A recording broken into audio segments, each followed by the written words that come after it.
Welcome back to the Startup Saga, where we explore the founder's journey from spark to scale. In today's episode, we're diving into one of the most defining and often underestimated stages of building a company, finding the first believers and creating the founding team. This is the moment where everything is still fragile, where there's little proof, limited resources, and a whole lot riding on trust, alignment, and shared belief. To help us unpack this, I'm joined by someone I've known for a long time and someone I genuinely admire, Markus Seibold. Markus is the co-founder and CEO of Makerverse, a digital manufacturing platform that connects procurement and engineering teams with a trusted global supply base, making on-demand industrial parts easier to quote, source and deliver. Before founding Makerverse, Markus spent more than a decade at Siemens Energy, where he built and led one of the most advanced additive manufacturing programs in the world, overseeing the serial production of high-end industrial components using cutting-edge 3D printing technologies. What makes Markus's story particularly relevant for this episode is that he's lived both worlds, building deep expertise inside a global organisation and then stepping out to create something entirely new where the success of the venture depended on assembling the right people, earning early trust and convincing others to believe in a vision before there was much to show. Markus brings a rare combination of deep technical understanding, operational leadership and a grounded human approach to building teams. Whether he's talking about co-founder alignment, early hires, or winning the confidence of first customers and partners, his insights are shaped by real experience, not theory. So if you're a founder thinking about who to build with, how to earn belief early on, or how to turn a strong vision into collective momentum, there's a lot to take from this conversation. Before we jump in, we prepared something you might find valuable. We created a free library of resources related to every episode in the Startup Saga founder journey. These resources are created by our guest speakers and they will offer you practical support in your journey. Make sure you subscribe to the resource library on the link from show notes. Let's jump in. Wow.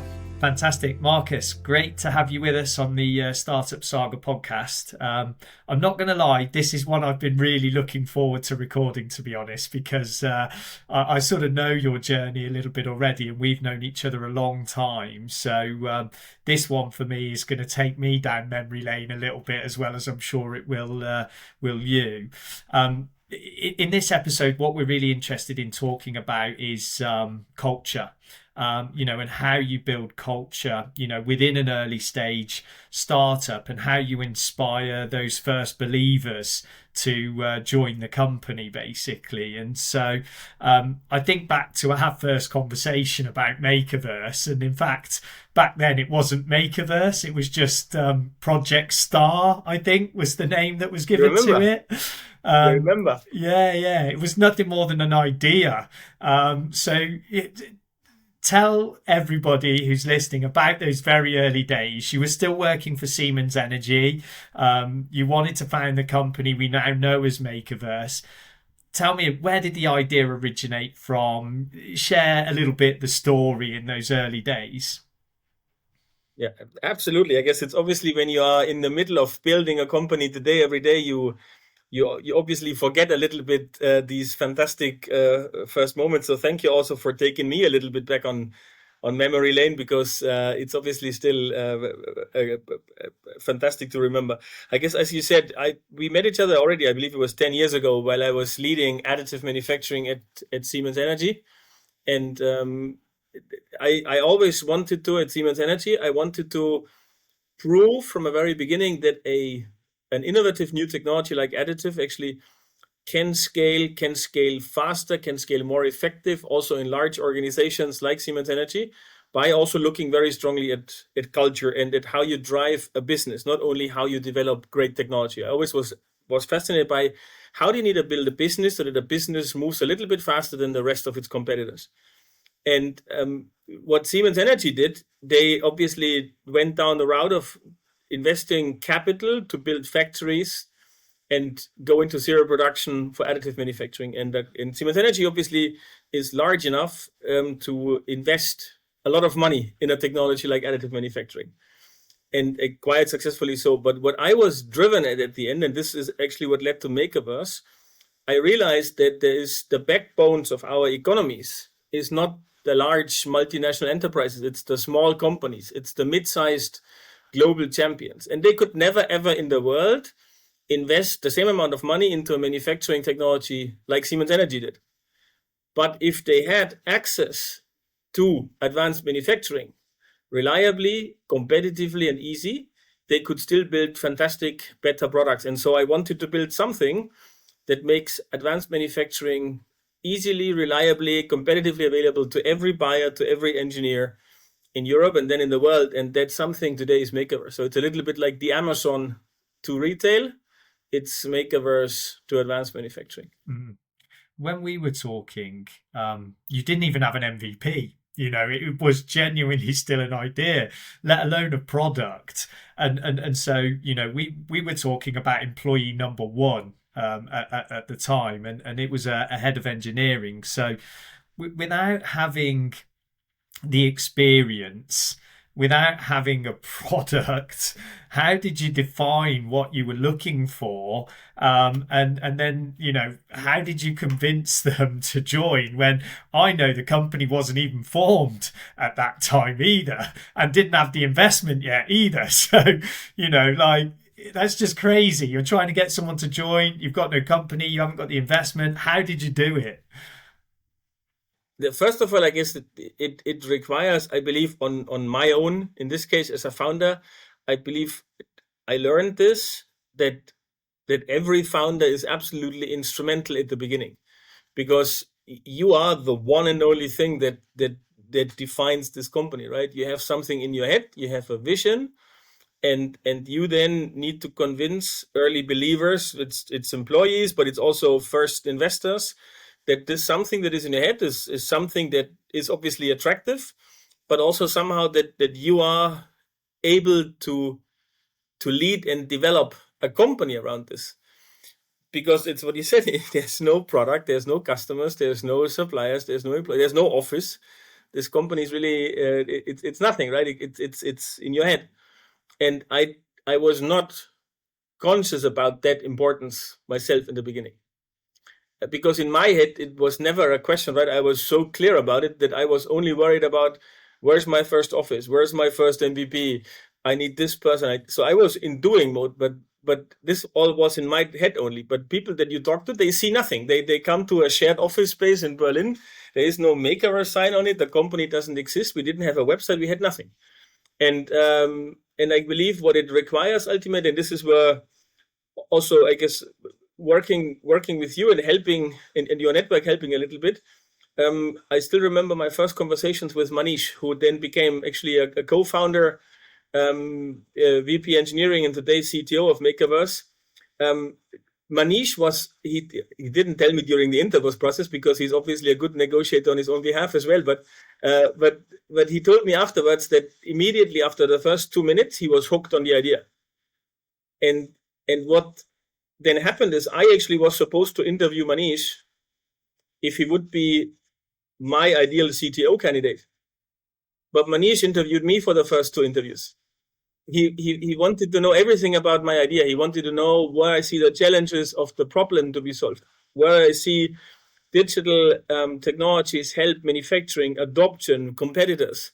So he was actually interviewing me. And this, for me, was I want to get this guy on board, because it was not just somebody who was trying to pretty up his resume. He was already in the interview process, problem solving with me, how to solve the problem. And that for me was from the very beginning fantastic with Manish. And obviously I had co-founded the company with Tim, who the CFO and GM. And I guess those 3 of us, Tim, Manish and me, we were then really incorporating, I guess, what Makeovers would be at the beginning. And the importance of co-founders, I guess, a long story eventually short, the importance of co-founders in a startup, they are way more important in a startup than top management in a corporation. Because a top management comes and goes, right? But the corporation persists. And then obviously you see changes in strategy. But if a co-founder leaves, this is a major disruption to a startup. So for me, this is something I learned. If I would ever found again or join another startup, it's the co-founders are everything at the beginning, but they are the company at the beginning, and this is for me one of my realizations afterwards. I mean, that's really important. There's a couple of things just to touch upon in what you said. I'm actually a huge believer in that you can tell a lot more about a person by the questions that they ask rather than the questions that they answer. And that's strange for someone who's in recruitment, who is always asking questions maybe of other people. But coming back to that founding team, with Manish, yourself, and Tim, how did you then identify who should join you in those very early days, and what mix of skills, mindset, personal attributes were you looking for? Yeah, I guess first of all, it was Manish, Tim, and me, and we obviously also very important to everybody who eventually is thinking about founding a company. You obviously, in my view, need to get along very well, because you will spend a lot of time with your co-founders. And this is actually not just like a statement that you make, it's actually true, right? Many late night sessions, talks on Sunday evenings, so that you're aligned on Monday morning. So you need to get along well with co-founders. But what for me is very important, that you need to complement each other in terms of skills, right? For me, we are three very different people. I'm the visionary person who never worries too much about implementation. He's got an idea. Tim is making everything work. Tim makes everything fit into headcount planning, resource planning, automation.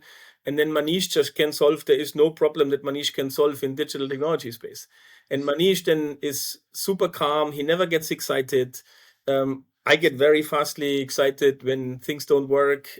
Tim gets frustrated when process don't work. So you need to look at the co-founders. They need to complement in terms of skills, but also in terms of attitudes, because ultimately you will go through so many unplanned situations that the co-founders need to, first of all, complement each other, but also get along very well.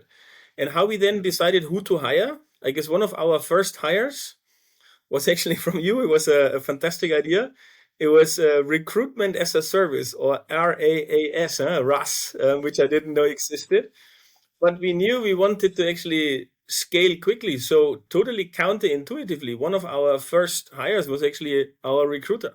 So we asked you to hire our recruiter.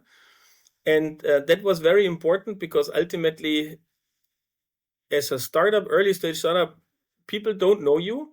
And it's actually very hard to find these first people that you want in your company, because they need to be a perfect fit. They need to be experts in their domain. They need to be startup suitable in terms of attitude and culture. And they need to also go along with a lot of uncertainty. So and this is actually not so easy to find, right? The perfect engineer that can live with uncertainty, that really wants to pull the wagon forward, wants accountability, can shape things. And so for me, hiring this recruiter was actually very important as a first hire, because it gave us a lot of speed on the first hires. And what we also learned is, and I made a few mistakes also, I then started to recruit from the top. That means I tried to bring in, as my earliest hires, of the management team, so the CXOs, because I wanted, my thinking was corporate. I thought I need function owners on the top, that they can define how we do sales, that they can define how we do supply chain. And I would not do it like this again. What we then did actually by learning, we hired the doers first. So I still remember one of our the earliest hires were actually our engineers that knew the manufacturing technologies, and that actually could execute projects we would win. I cannot do that. Manish cannot do that. So really purchase a manufacturing part, spec it out, quote it. And so you need rather people that can get the job done instead of too much management, and rather bring on management later. This is I guess one of my learnings. Hire rather from the doers level first, and then add management later. And the other thing we were looking for in terms of candidates is, we were going at a very fast pace, and we were also working long hours. Yeah, Tuesday, Wednesday, Thursdays. It was actually at 9-10 p.m. And you need people that want to do that, because if this becomes a friction from day one, that everybody starts to look at their clocks at 6 o'clock, and wants to go home because family, because football, because whatever, all valid reasons. But then they're just not the right people in your early stage in a startup. Because if you decide to build a company from nothing with nothing at the beginning, then the one thing you have in your favor is you work a lot, and you create very quickly. And so I think for me, that's start from the doer level first. Don't hire your CXO, add CXOs and VPs later, once you figure out how certain things go. And you need people that really fit from an attitude. This is way more important in a startup than in a corporate. And I did not get all the first hires right, but I guess we got significant enough hires right to still keep growing 4 years after we started the company. Thank you so much for sharing that. I know, Nick, you write a lot about exactly this topic on LinkedIn, how when a founder is very much involved in hiring, how much it takes you away from other important things. And then you were mentioning that one of the first hires for you was a recruiter. So I think that's really, really good advice for anyone listening. I wanted to ask you a bit about how did you codify or share the vision with your initial team, just to make sure that everybody was aligned and believed in your mission? So I think this was also an evolution. Remember, I came from a corporate career, 10 years. And even though sometimes I want to believe that I was already quite entrepreneurial in my corporate days, I still was a corporate career product ultimately. And so I tried to codify it and write down in PowerPoints. This is what you do in corporate. So you write things down and you define your core values and your strategy, etc. And I spent a lot of time at the beginning trying to also wordsmith it, find the perfect wording. So what is now our mission? What is our vision? And when you have something in your head and then you need to write it down, you start tweaking words. You start the famous wordsmithing exercise. And that was a bit of a waste of time, because ultimately, when I look at what we actually do today, and what we even did 2 years after we started, this was nothing. This has nothing to do with what I had in mind when I founded a company 4 years 4 years ago. So it changes so quickly that what I then did, actually, we built secondly, and this was the most powerful thing, I guess. We very quickly built an MVP than when we started. And I guess today you can even do it faster in the age of Lovable and Cursor and the likes. But even we were a few months in, we had actually an MVP that was almost like a version 1, to be honest. But 3 months after we sat together and started to work, we had a first MVP. And once you can show your product, and once you can show what you want to do and you see it in action, that was the most powerful topic, because everybody all of a sudden understands when you say, I want to build the Amazon of advanced manufacturing, and then you open it and you can show it how you guide a user through your process, and everybody understands. So getting this into a product, into an MVP, helps you a lot to make it tangible in people's minds. And I think the third thing is obviously, and I believe it's also one of the things I can do fairly well, is you need to, when you present what you do, people in your team, your early belief, they need to feel your energy every single time. If you present like at a corporate all employee meetings where you basically present a presentation, this is not what your startup people want to hear. They want to see how you burn for it. They want to see your, I guess, credibility. That for me were very important for early stage employees at Maker was my story at Siemens Energy before. I did this for 10 years. I built a business with the team at Siemens Energy to an 8-digit million turnover. I made acquisitions. I drove additive manufacturing into serial production. So I'm somewhat credible. And when I talk about that, I'm very, very passionate. And that passion at some point becomes infectious. So having an MVP product, showing what you mean, and being super passionate about what you talk, and authentically be passionate about what you talk, this is for me the most two important things that at the beginning help you get people with you on a mission. It's not so much the PowerPoints or the perfect website. This is secondary. So true. And how did you approach those early decisions around the roles where you hired, the ownership, the commitment in your founding team? Yeah, so we had, from the very beginning, we had, I guess, a very clear also distribution, and this was according to what we are good at between, also in this case, Tim and myself. Tim is very good in structuring processes, in building systems that work, and so Tim owned recruiting at the beginning, and he helped to build then, I guess, with the support of Nick, under this recruiting as a service model. We built obviously job profiles very quickly. We built pipelines of candidates very quickly, and we organized our recruiting process quite a bit at the beginning. And I guess that helped us to not fall into chaos, right? So we were very clear in salary bands. We were very clear in job profiles. We were very clear in even pipelines, how we screen resumes so that we're not getting lost in endless email inboxes. So we tried to organize this quite a bit at the beginning. And this helped. And then we always, and the second thing we did, we had always a minimum 3-step recruiting process. So we did a first phone interview where we looked for basic fit. Does somebody actually fit to the role? And because you cannot always tell from a CV. We then did always a second interview, which was an expert interview, because then we really brought our early team to the interviews, because we wanted to test two things. A, do our early employees think that these potential new joiners would be make-averse material or not? We wanted to make everybody always a part of the recruiting process. And obviously we wanted to test for real functional expertise.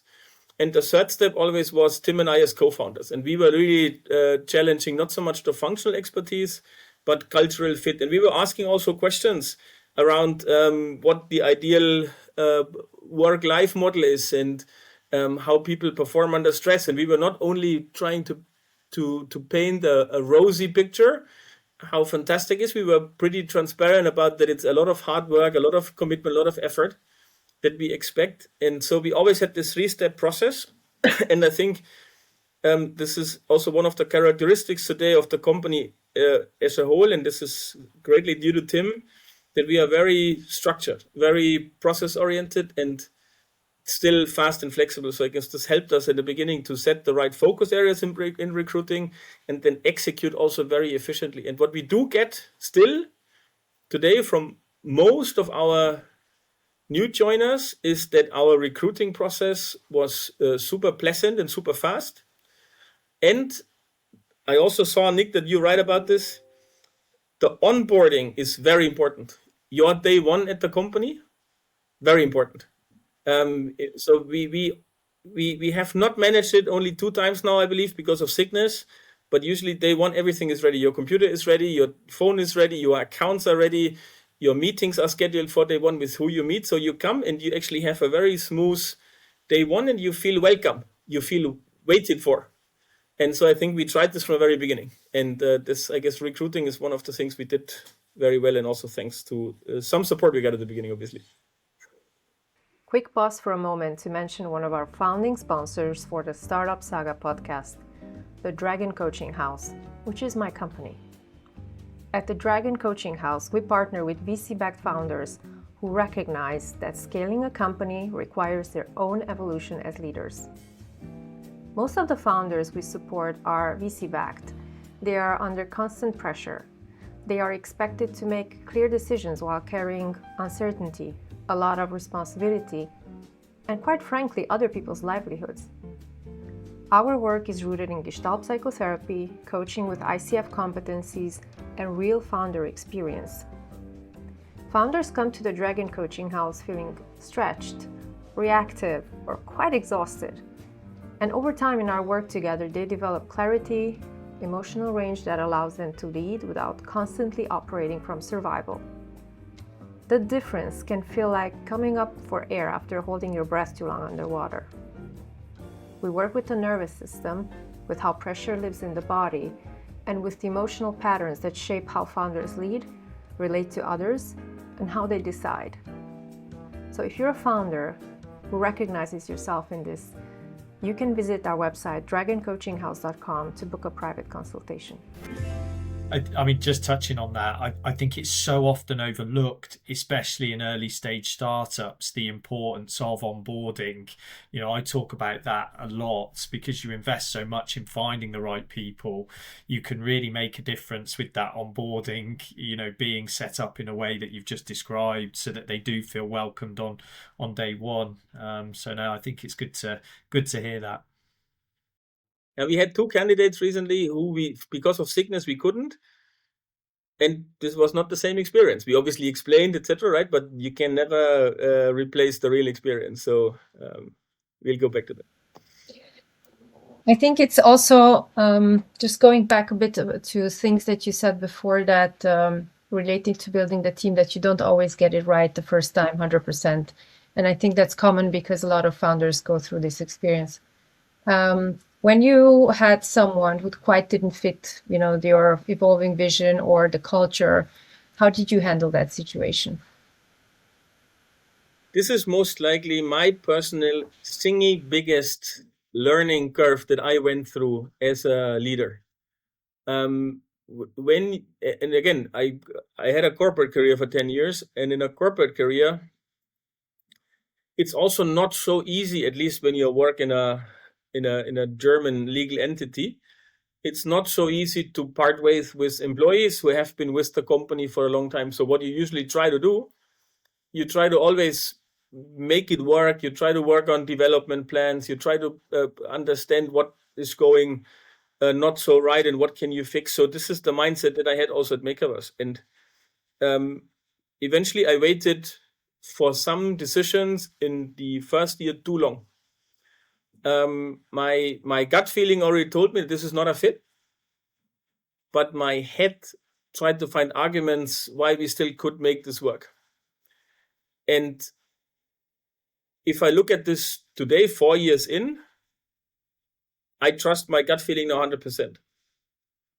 And I'm very consequent now. When something doesn't fit, I rather now risk eventually making a mistake by, for instance, asking someone, unfortunately, to leave during probation, than making the mistake the other way around, keeping a person that is not a fit. And that is most likely my single biggest evolution, because if I have the feeling that someone rows the boat in the same direction with everything he or she got, he gets 100% of my support, 120% of my support. And then also when somebody makes a mistake, it's not about not making mistakes. But when I feel that somebody is not rowing the boat, and when the rest of the 30 people row and 2 people sit and they just rather move the paddle a little bit but don't really row, I don't have patience for it anymore, because in a startup, every person is hypercritical. And you can't afford to carry people that don't support this. So for me, I'm very consequent now. I trust my gut feeling a lot more. And usually when you are not a totally unexperienced leader, you know somehow when things don't sit right. You know when strategies don't feel right. You know when your execution doesn't work, and you also know when people are not a fit. You somehow know. And the evolution for me is trust your gut over your arguments, because your arguments always try to make something work. Trust your gut. And this is, I guess, what I do a lot more today. I think that's something that probably a lot of founders lose sight of in those early stages. A lot of people are entrepreneurs because they have certain instinct, and they're also willing to take risks where other people aren't. And you're able to take those risks because a lot of the time you're intuitive. You can make decisions quickly based on the way you feel about something. And I do think that a lot of founders overlook that. I want to pick up on something, because when we talk about early believers, we're talking a lot now about, the early team members, but the early believers in a, startup company aren't just team members. they're your customers as well. They're also potentially investors. And so, we've already talked about the fact that, when we first started speaking, there was no MVP. Yet you were able to convince institutional investors with, your idea and your belief. So what was your story? What pitch did you use to get those first investors? That's one question, I guess. And then the second question, it's the same, but for customers. How did you convince customers, or maybe even suppliers, given that this is a multi-sided platform? The investors, I guess I had one, I don't say it was easy, but it was actually, I guess, a natural evolution. Siemens Energy is one of the early investors in Makerverse, and I guess what helped is I didn't need to cold pitch Makerverse, but I guess my my former management team at Siemens Energy, they were almost they were co-creators of the project. And but what I did back then, obviously, I needed to sell the vision for Makerverse 9 months before Makerverse actually started to exist, because getting a corporate board member of Siemens Energy who is dealing with topics like the energy transition and how to restructure factories and how to run a 30 billion company, getting a board member to believe in that he should also invest a little bit of money in a supply chain topic around 3D printing, that required obviously a lot of, I guess, convincing. And here, I guess, I always use a playbook that I used from my entire career. It's executive stakeholder management, which I did spend a lot of time at Siemens Energy before, and I cannot overemphasize the importance of it, even in a startup, potentially even more so. You do not, if you only approach your decision makers when you need a decision, it's too late. You need to continuously talk to them without asking for a decision. And you need to make them part of the journey. And this is what happened at Siemens Energy, 9 months talking about additive, talking about the problem of long tail spare parts. And at some point you evolve an idea where everybody believes, okay, long tail spare part is a problem. Digital manufacturing heard about it.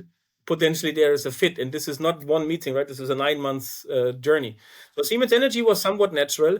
And then I guess we pitched the idea to Zeiss, who is also another early investor, German industrial quality measurement company.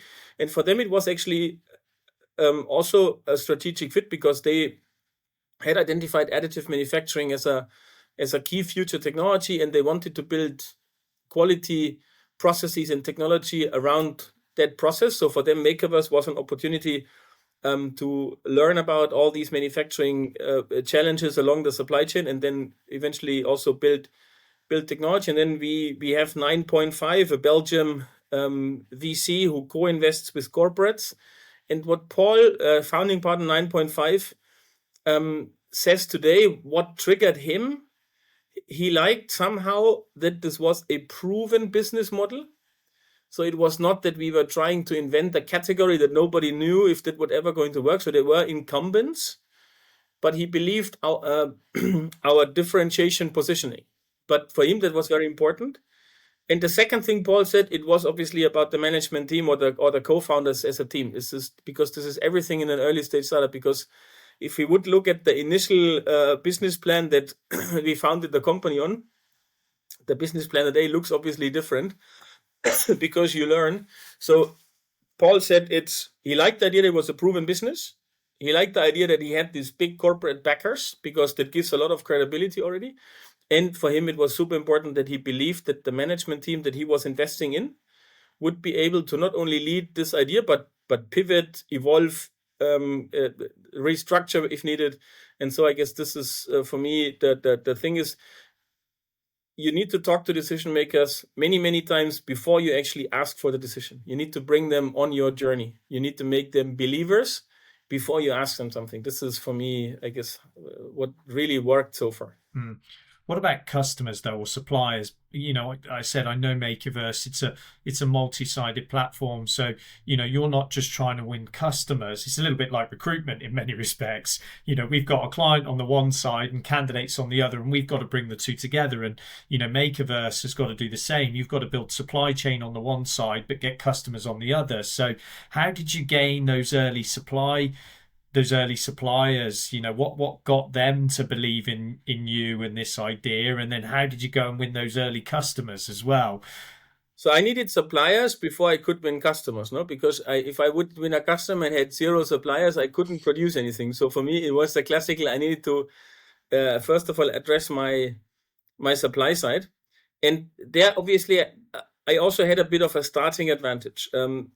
Equally as my analogy is equally as Amazon didn't start as this conglomerate, everything retail online that we know it today. They started with books.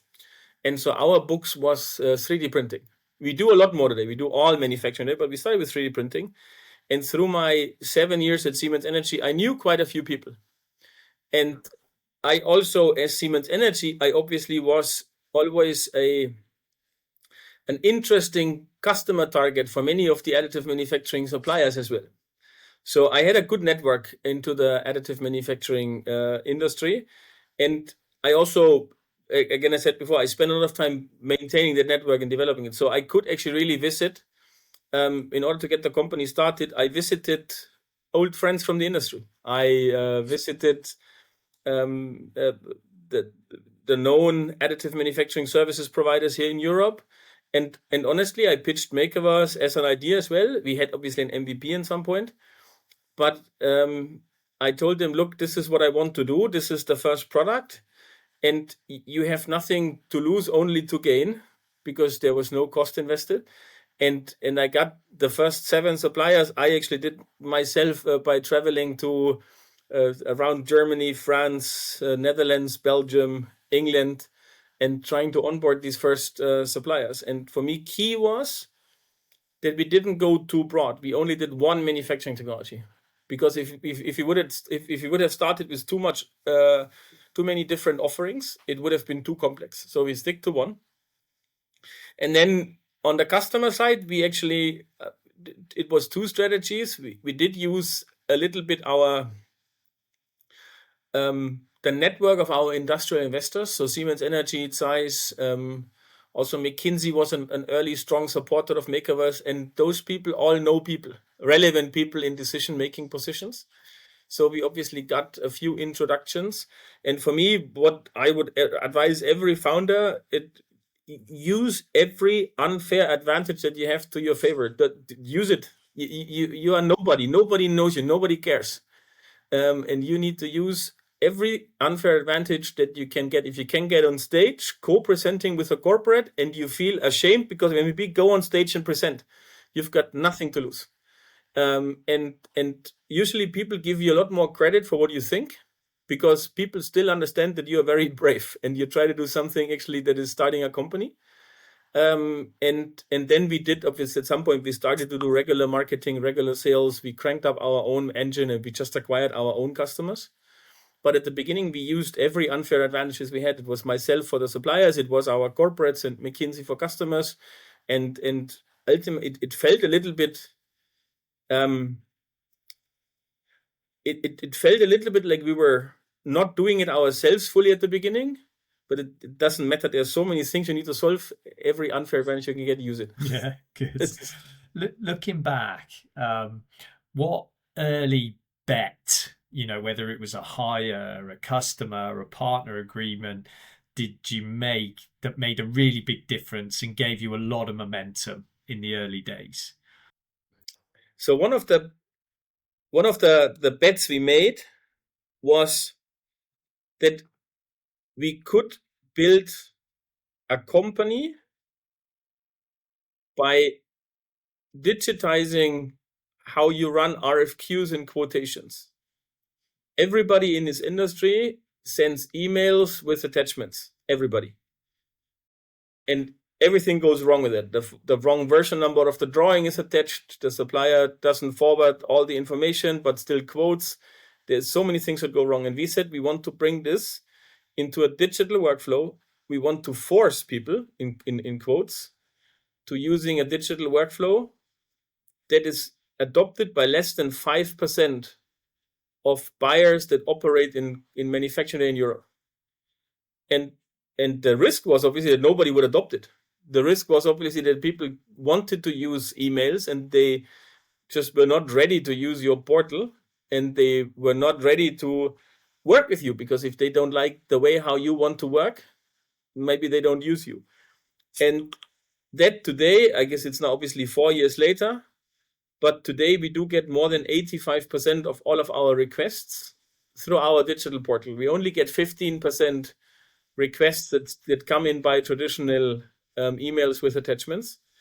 And that most likely was one of the biggest bets we made, because that could have also resulted in a situation where just nobody says, I don't want to work with you, Makeovers. It's too complicated. I want to send my emails. We obviously also had a few people who did that, but the vast majority of people adopted the platform. And the major learning behind this was that our first version of the workflow that we thought buyers would go through was we needed to fundamentally reiterate on that workflow, because it was way too rigid. But if we hadn't forced people in that workflow, we would have never learned so quickly. So for me, this forcing people into what you built, and it's this basically you need to learn from real customers. It told us after a few months that what we had built was too rigid. This obviously was painful to change it. And also it feels like, holy shit, we got it wrong. But that's the only way how you learn, right? You need to expose yourself, and you will not get it right. You will have things that are not perfect yet. And so this was, I guess, the bet was getting people in a digital workflow. It allowed a super fast learning curve. And today we are at 85% digital channel and only 15% email. So that was one of the biggest bets that worked out in our favor, I believe. I think that's a really interesting point. As you're saying it, I'm reminded of a very old Kevin Costner film, Field of Dreams. If you build it, they will come.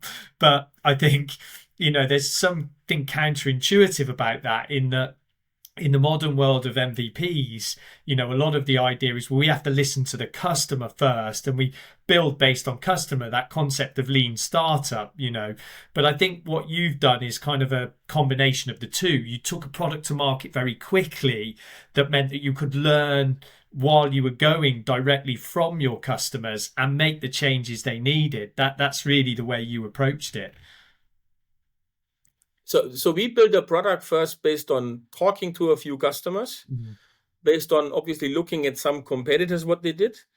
But we wanted to get a product out, and 4 years ago, 3 months was actually quick. Most likely today you could do it even quicker if you would fully focus on the AI software development tools that are now out there. But for us, 3 months after we incorporated the company, we had our first MVP out. And one thing we also did back then, we called it the Maker's Day. We invited one of our 6 early believer customers, and we had set a date. And we said, by that date, we will demo our first MVP, our first version, and we show you what we've built.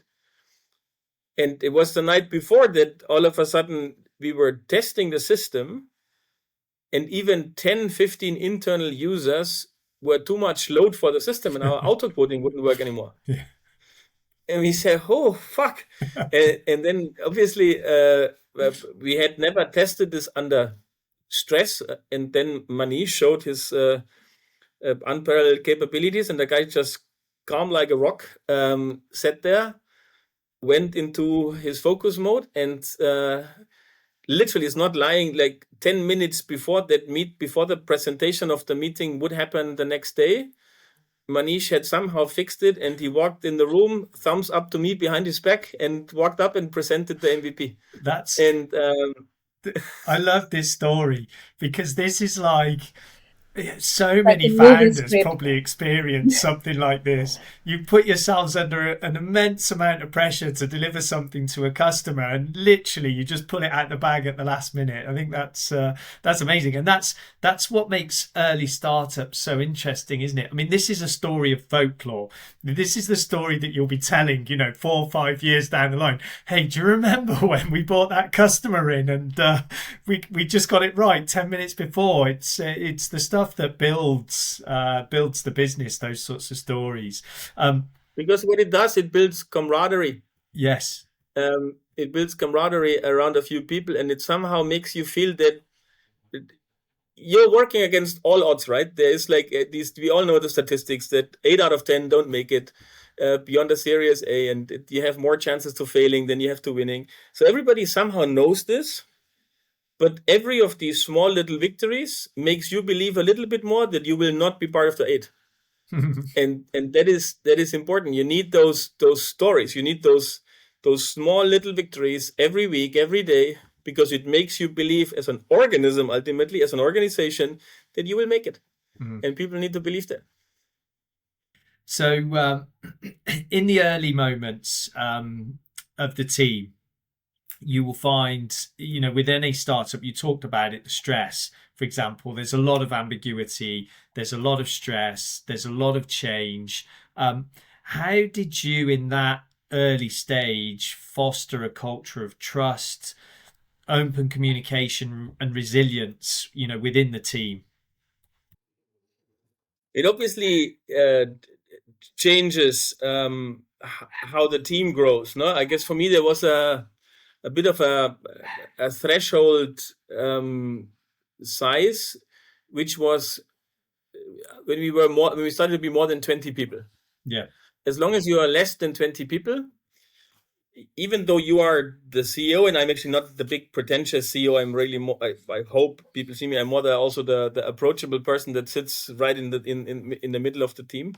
But I still knew what people were doing, everybody, and I would not only have an impact on culture, on trust, on motivation when I would speak to the entire team. I would have it like every day. I had multiple one-on-one interactions with people in the team. And what I did, for instance, I realized that I'm not doing it so much anymore, because obviously the company grows in complexity and you do a little bit of more things. But I would ask what they were working on, and I would want to know, because I'm a curious person myself, but also because I was really interested in what the people are working on. Like, how did this pricing algorithm work? How do you now select suppliers? How do you basically set up your marketing campaigns? How do you optimize conversion along the funnel, etc.? I was asking questions, and I believe by me being at the beginning very much curious and involved, it gives people, on the other hand, a feeling that I somehow know what they were doing. I somehow they feel that this is in sync, because we had a lot of conversation. So it was not this feeling, oh God, is this what I'm doing right now actually fitting the bigger picture strategy? So it was, I made sure that what they did day in, day out, they had very short feedbacks and confirmations that what they were working on is actually in the right direction. It's positive, it's appreciated, it's I guess it's good work. And I guess that goes a long way. When you are more than 20 people, then you start to have a little bit of a structure. You have a VP of sales, you have a COO, a head of operations. Then they run their own team meetings. So you start losing that a little bit, and then you need to reinvent yourself a little bit again. And what I always did, my second job, is I'm actually very honest in communication. Because sometimes you do this trade-off in your head that, okay, now last funding round we did in summer. I guess people are obviously curious. So when do you now close your round? When is the money secure? And now I could obviously always say, yeah, don't worry, everything fine. That would eventually be positive in the first weeks, but then people need to trust you. So I was very transparent with them. We said, look, it's actually taken still a little bit. We are in discussions. we were actually transparent also about eventually things that didn't work out, and ultimately it worked out in summer. But I guess that you are honest and that you are authentic and you don't necessarily hold back information in front of your team, that gives you credibility when you also need to deliver very tough messages, because they know that you would share. They know that you share the positives and they know that you share the negatives. And if you don't have a filter, and if you're authentic and if you're true, I think people trust you. Because when I say today, guys, don't worry, they don't worry, I believe. Because I would the other way around say, when it's tight, when it's tough, when things don't work, I would also say it. So I believe being honest and being regularly communicating with the team is something very important to build trust. And for me, the other element is we go so fast that mistakes are part of going fast. You cannot get everything right. So not punishing mistakes because something didn't work is also very important. I said this earlier. What drives me crazy is when I feel things didn't work because people didn't pay enough attention, or because people weren't diligent, or because people just didn't feel that they owned an end result. This actually gets me really excited. But when everybody did their best, but something is wrong auto quotes being delivered, or a supplier that we onboarded overnight not delivering on spec, it sucks when something doesn't work, and it sucks when customers are not pleased. But if this is sometimes the cost of going fast. So not punishing mistakes just because they are mistakes is also very important. But obviously challenge people when mistakes happen because they were not diligent enough or not showing enough ownership. This is, I guess, another I believe works, at least for us here. Quick pause for a moment to mention one of our founding sponsors for the Startup Saga podcast, Alexander Daniels Global. At Alexander Daniels Global, we work closely with founders, scale-up leaders and investors to help build leadership teams at the moments that matter the most. One of our key focus areas is C-suite and leadership search within technology, deep tech and innovation-driven businesses, often at points of rapid growth, transition or uncertainty. Over the years, I've had the privilege of partnering with founders as they make some of the hardest decisions in their journey: who to trust early, when to strengthen leadership, and how to bring in the right people to turn vision into execution. We work alongside investors, helping ensure the teams behind their portfolio companies are set up to scale sustainably. At its core, Alexander Daniels Global is about helping companies build teams that don't just look good on paper, but actually work. Teams that can navigate complexity, pressure, and growth without losing their direction. To find out more, you can visit our website at alexanderdanielsglobal.com. In those early days, what conflicts did arise? Because it's inevitable that when you're building a team, every team, especially when you're scaling very fastly, goes through that forming, storming, norming, performing type cycle. Every time you bring somebody in, every time somebody leaves, it resets a little bit, that sort of model. What were the early conflicts you observed, and how did you resolve them? I guess the most impactful conflicts for a young company is not that you have a dissent, I guess, about strategic direction or about which customer to acquire, not to acquire, etc. This is something that this is what you always can correct. I think the most, for me, difficult conflicts happened when you realize that it didn't work out between people. Because ultimately, at the beginning, you and your first 10 employees, that's all about these people, right? This is you're still a nobody. Nobody knows you. You have not built anything of relevance. So the only thing that you have going in your favor is 10 people supporting each other until the last moment. And for me, that were the most critical conflicts for the team, when we realized that we need to, for instance, part ways with one of our early co-founders. Actually, in the first month, even, we realized that this just didn't work out. And we realized that it wouldn't work out because of a fundamental, I guess, alignment on an issue that we wouldn't be able to live a disagree and commit culture. And when we realized this, we just needed to say also, look, this doesn't work out. We corrected it after a few months. This obviously creates question marks with the very small back then team. Holy shit, a co-founder is now leaving. But it was actually the 2 times we needed to do this. We did it 2 times. 2 co-founders left very early on in the company. It's important that you are very transparent about this. Obviously, I will not talk about all the details that lead to these discussions, but you need to be transparent about it, that it didn't work out, that this is not because the company might be at risk, this is not because the investors lose trust, it's just this didn't work out.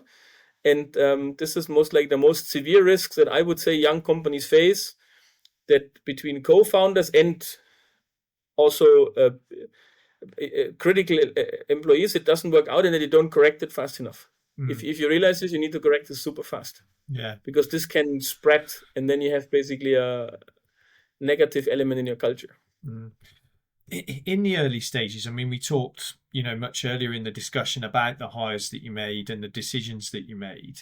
How did you sort of balance the need for certain technical competencies or experience with hiring people that had that vision that you had, or that shared chemistry really, that meant that they were going to be, better to integrate and quicker to integrate into the team? Because I think that's something that a lot of companies struggle with, that balance between skills and fit maybe. How did you manage that?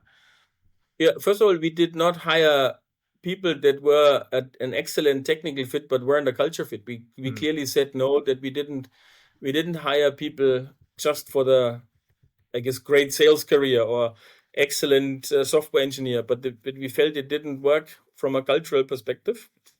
So for us, also when we go today, even still today, and back then we started this through our interview process, it's always 2 questions. It's the functional fit and it's the culture fit. And both of them are no-go criteria. And a lot of people tend to focus on the functional fit, the expertise fit a lot. And you always read these statements, you can teach expertise, but you cannot teach attitude. And it's actually true, right? I mean, believe that sentences every single time is true. Yeah. That now also doesn't mean that when you hire a very motivated person that brings 0 relevance to the job, it also doesn't work. People still need to be able to do a functional job. But for us, it was very clear. We did never hire people where we didn't feel that they would be made for a startup in terms of working ethics, in terms of ownership, in terms of being able to cope with the uncertainties. This was one thing. And the second thing, what we did, we were very strict on our probation periods. So when you have the probation period is here to correct hiring decisions that you didn't see during the hiring process. And I've also seen us do that, but I see other companies do that, that you're not consequently enough saying no before a probation period expires. This is where you still can correct. And most of the times you correct for the cultural side, for the attitude side, not so much for the functional side. And I guess for me, that also use your probation periods. Rely on your gut feeling. And when you feel it doesn't work out, rather take a wrong decision to let somebody go than keep a person that turns out to be a wrong keeper afterwards. I think you've mentioned that a couple of times, and that's got to be a key takeaway for anyone who's listening to this. I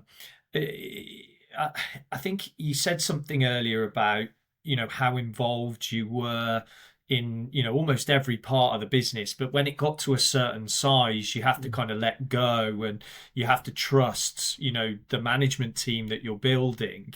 I guess there are 2 questions that I think link to that. When did you know it was kind of the right time to let go and start building, perhaps a few more layers of management? That's one part of the question. And then the second part of the question is, how do you ensure that you keep that inner circle or that management team evolving as well as you scale? So the answer to the first question, I believe I realized is a little bit too late. That I am by my nature, I'm a person that I'm a visionary person. I can envision the future, but I also like to problem solve very specific topics. I'm a very analytical person as well. I'm not so much a process person, but I'm very analytical in terms of dissecting problems. And since I'm good at that, because I did obviously 6 years of management consulting as well before, I tend to do this a lot. And that obviously is then always creating a bit of an environment where people told me, Markus, we are anyways not trying to come with a proposal 100% ready to you, because you will anyways change it. So people knew that when they come with something that is put a lot of effort in, and then I would anyways change it. That was for me a little bit of a sign when people told me this as a feedback, and thank you, people did this, that I needed eventually just sometimes step away from trying to be in the details and rather set the strategy and the targets and let people then figure it out. So today I changed a little bit my approach. Instead of having a lot of problem solving sessions where I'm part of, I rather go into, we run the company in bi-weekly sprints, because I guess the usual monthly cadence for us is too long. We want to basically be able to adjust every 2 weeks if we need to. So we run usually every program, every function we run in bi-weekly sprints. We tacted the whole company in bi-weekly sprints. And then we do always look at, okay, top targets for operations, top targets for supply chain. How do we stand in terms of targets? Did something improve over the past 2 weeks? What did you guys do? What will you do next? And then I help with guidance. Then I also sometimes even have opinions, very strong, giving them direction. But then I let them again do for 2 weeks. And I guess for us, we're working now in these 2-week cadences, where we try to give the teams these 2 weeks to define, to implement, to run, to do. But then after 2 weeks, they need to report what has happened. And I guess that for us now works fairly well to run this in 2-week sprints. And I only get now involved in, I guess, problem sessions when it's clear, for instance, that we need a management direction. So this is not very clear. Do we now go or not go in injection molding? Was a question we asked ourselves 12 months ago. This is not something you can let the team figure out, because there's financial investments, eventually hiring involved. And this is something I get then involved. But then executing it, I'm getting out of the way again. And this is, I guess, something which cost me a little bit to realize this.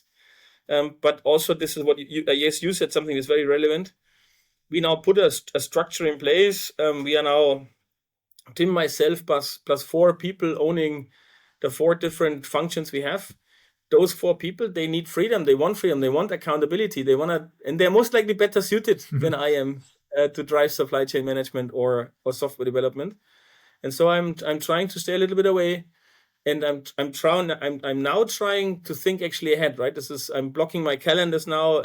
I have 2 mornings, no meetings, where I try to think, okay, what's the next thing we need to solve? Where does this company go next? And I can do that because I'm not involved anymore in the day-to-day problem solving between those 2-week sprints. That is an important lesson for a lot of founders, because I think they get so caught up on being involved in all aspects of the business, they forget to give themselves time and freedom to think about the business. It's that old saying, you can work in the business or on the business. It's very difficult to do both at the sort of same time, and giving yourself that freedom and flexibility to work on the business without those distractions, without being involved in everything, is the true way to scale. And so I think that's probably one of the best bits of advice that anyone listening can take. Give yourself those times in the week, thinking time, working on the business time, not being distracted. And I'm not going to the office. I'm staying at home. Yeah. This was also at the beginning for me. Can I, as CEO, not be in the office? I expect that everybody is in the office, because we live actually at 3 days a week, a presence culture. Yeah. But now it's my Mondays and my Fridays. I'm at home. I have also no meetings except urgent meetings. And at the beginning, honestly, it was a little bit strange, because now 3 hours, what the heck do I do now? But yes, when you start thinking, I do a lot of writing again. I went back to using we spoke about the Remarkable quite a bit. I tried digital note-taking tools. They don't work for me. I need a good old notebook, and I start to write I don't do it regularly every week, but I usually write what's on my mind. And then I write 2 pages of things that are on my mind. And then I highlight the most important one. And then I develop those ideas further. And so I guess this sometimes helps me to put priorities and structure in my ideas. And I also am working with a coach for like now 9 months.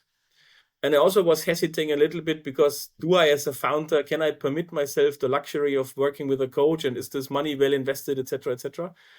Also, one of the best decisions of my career, because you are my startup career, because you're so in the trenches. You are so coming home every night, and you have 17 problems that you didn't solve.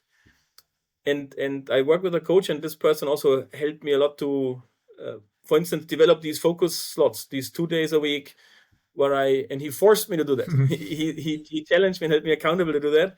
And sometimes you need a little bit this external force that holds you accountable for things, because it feels counterintuitive doing sometimes these things, but they have the much bigger effect, as you said, working on the business instead of working in a business.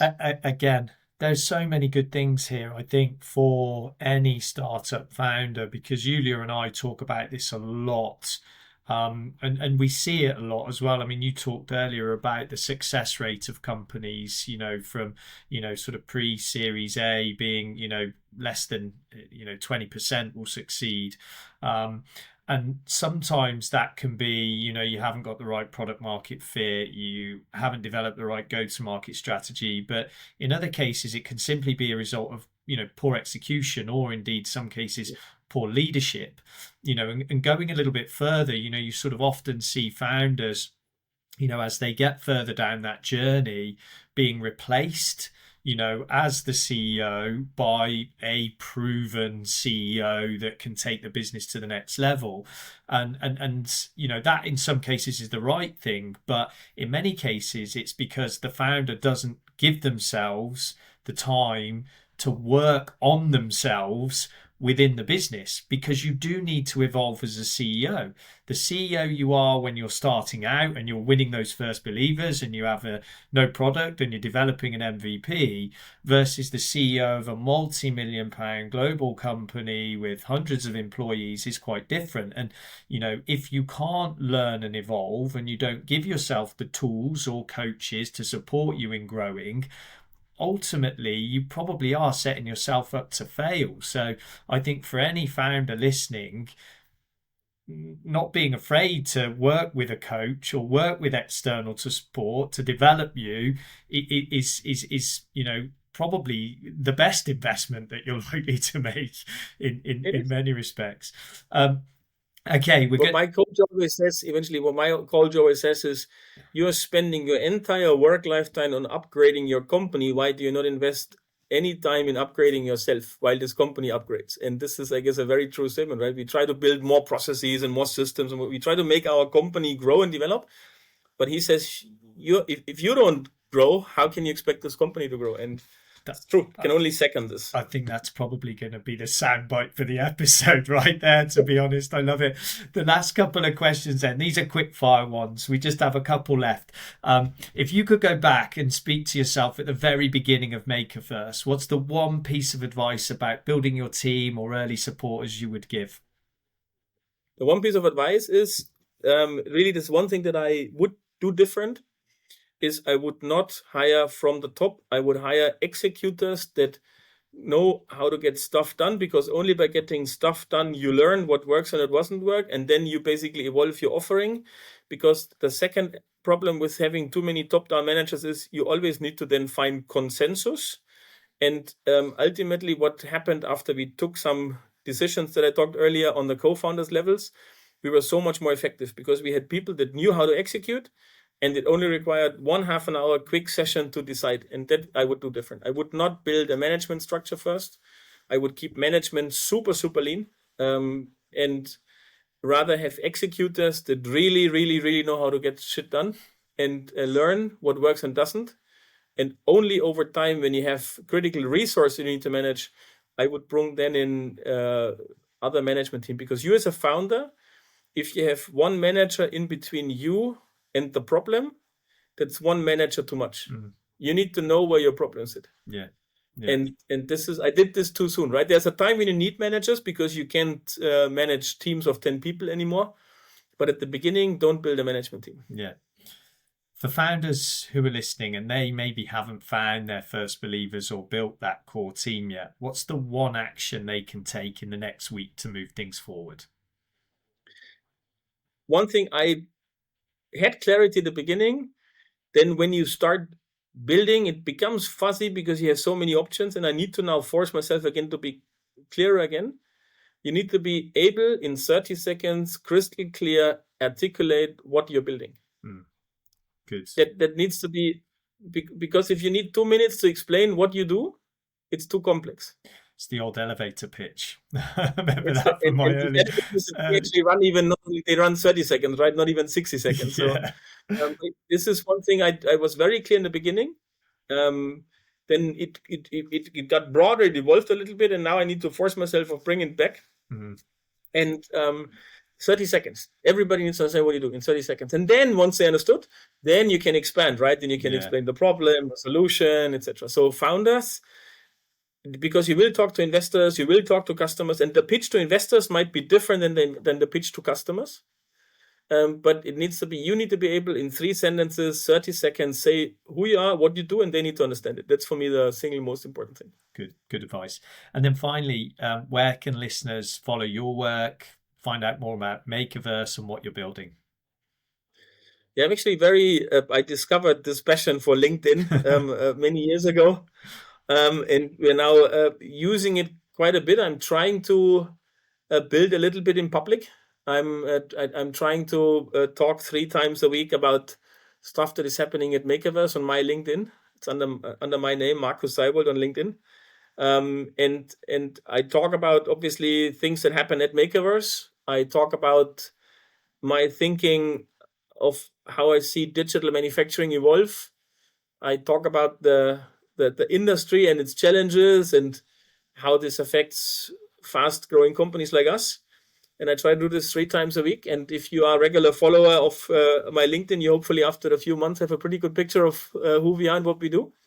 And then since it's all digital, you just go to makerverse.com and purchase your first part. And fantastic. Then we're all happy. Yeah, good stuff. Well, that's a wrap, Markus. Brilliant. Yeah, it was really good revisiting some of that stuff. The sound bites we've got in here are awesome. It's really going to go down. It's really going to go down well. And it's a shame Iulia had to leave because she's a Gestalt therapist and coach. And this is what she talks about all the time is leadership coaching and being open to change and learning. So I'm gutted that she missed that last bit. When she hears this back, she's going to be kicking herself because I'm sure she would have contributed more. So we might have to get you back on another time maybe to talk more about that. But no, really, really happy.